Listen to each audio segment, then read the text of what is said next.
Shalom sahabat yang baik hati, salam sehat selalu bagi kita semuanya. Marilah kita bersatu di dalam doa. Kasih karunia dan damai sejahtera dari Allah Bapa dan dari anaknya Tuhan Yesus Kristus kiranya menyertai kamu sekalian. Amin.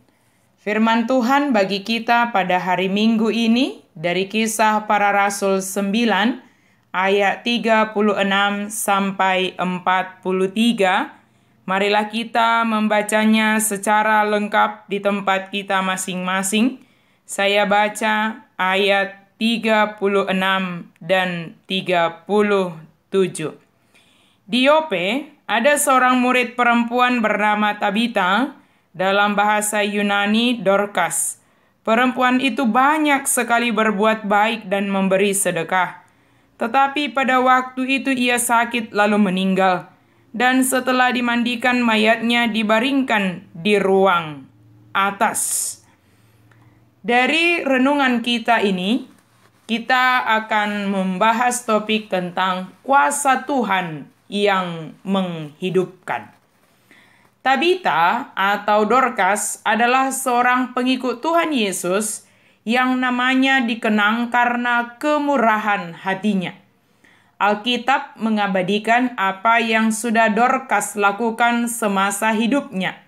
Ia seorang penjahit yang memanfaatkan keahliannya itu untuk membuat pakaian bagi para janda. Tapi tiba-tiba perempuan yang dikenal sebagai orang yang banyak berbuat baik dan memberi sedekah itu sakit lalu meninggal. Kesedihan para janda yang berkumpul sambil menangis membuktikan bahwa apa yang sudah dilakukan oleh Dorcas semasa hidupnya sungguh-sungguh telah menjadi berkat bagi mereka. Dorcas dikenang tidak hanya rasa pedulinya, tetapi juga tindakannya yang nyata. Hancur badan dikandung tanah, budi baik terkenang jua. Secara sederhana, peribahasa itu diartikan bahwa budi pekerti, amal kebaikan akan selalu dikenang meski seseorang sudah meninggal dunia. Jadi apapun perbuatan kita, baik atau jahat, itulah yang akan selalu diingat orang. Tabita atau Dorcas membuat dampak yang luar biasa terhadap komunitasnya dengan banyak sekali berbuat baik dan memberi sedekah. Dengan membuat baju dan pakaian. Ketika ia meninggal, ruangan itu penuh dengan orang-orang yang meratap. Dan ketika ia hidup kembali, kabar ini tersebar ke seluruh kota. Allah memakai para pemberita Injil seperti Petrus, tetapi Allah juga memakai orang-orang yang memiliki karunia kebaikan hati seperti Tabita atau Dorcas. Daripada mengeluhkan karunia yang tidak ada pada kita, adalah lebih baik menggunakan karunia yang ada pada kita. Kuasa Tuhan yang menghidupkan terlihat melalui peran para pemberita Injil dan juga melalui orang-orang yang mengikuti perintah Yesus dalam kehidupannya. Kematian tidak menghalangi kedua orang yang berangkat untuk menjumpai Rasul Petrus supaya datang ke Yope. Tantangan medan dan jarak perjalanan tidak membuat mereka surut, tetapi iman percaya dan kasih yang ada pada mereka menggerakkan hati dan langkahnya untuk berangkat sehingga berita itu sampai kepada Petrus.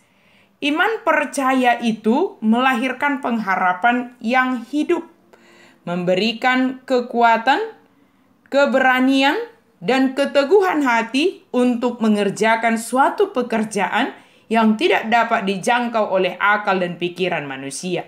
Di Yope, Petrus tinggal di rumah Simon, seorang penyamak kulit. Penyamak kulit memproses kulit binatang menjadi tahan lama dan halus.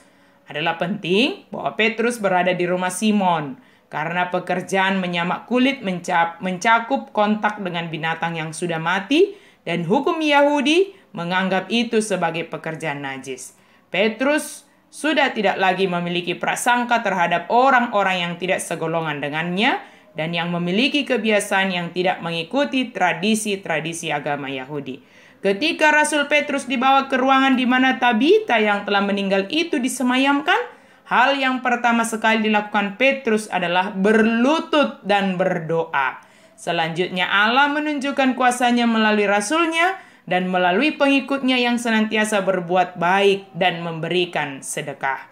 Sahabat yang baik hati, dikala kita menghadapi kesulitan, pergumulan yang bahkan tidak dapat diterima oleh akal dan pikiran, apa yang pertama sekali kita andalkan?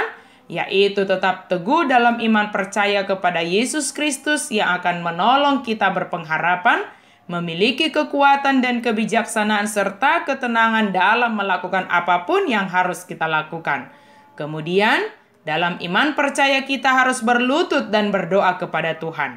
Percayalah bahwa Tuhan menuntun kita melalui doa untuk menghadapi segala situasi yang teramat sulit menurut pikiran kita. Pertolongan Tuhan tepat pada waktunya. Tangannya tidak kurang panjang untuk menyelamatkan dan pendengarannya tidak kurang tajam untuk mendengar. Bersukacitalah sebab kuasa Tuhan yang menghidupkan dan kuasa Tuhan yang menolong kita menghadapi segala kesulitan dalam hidup ini.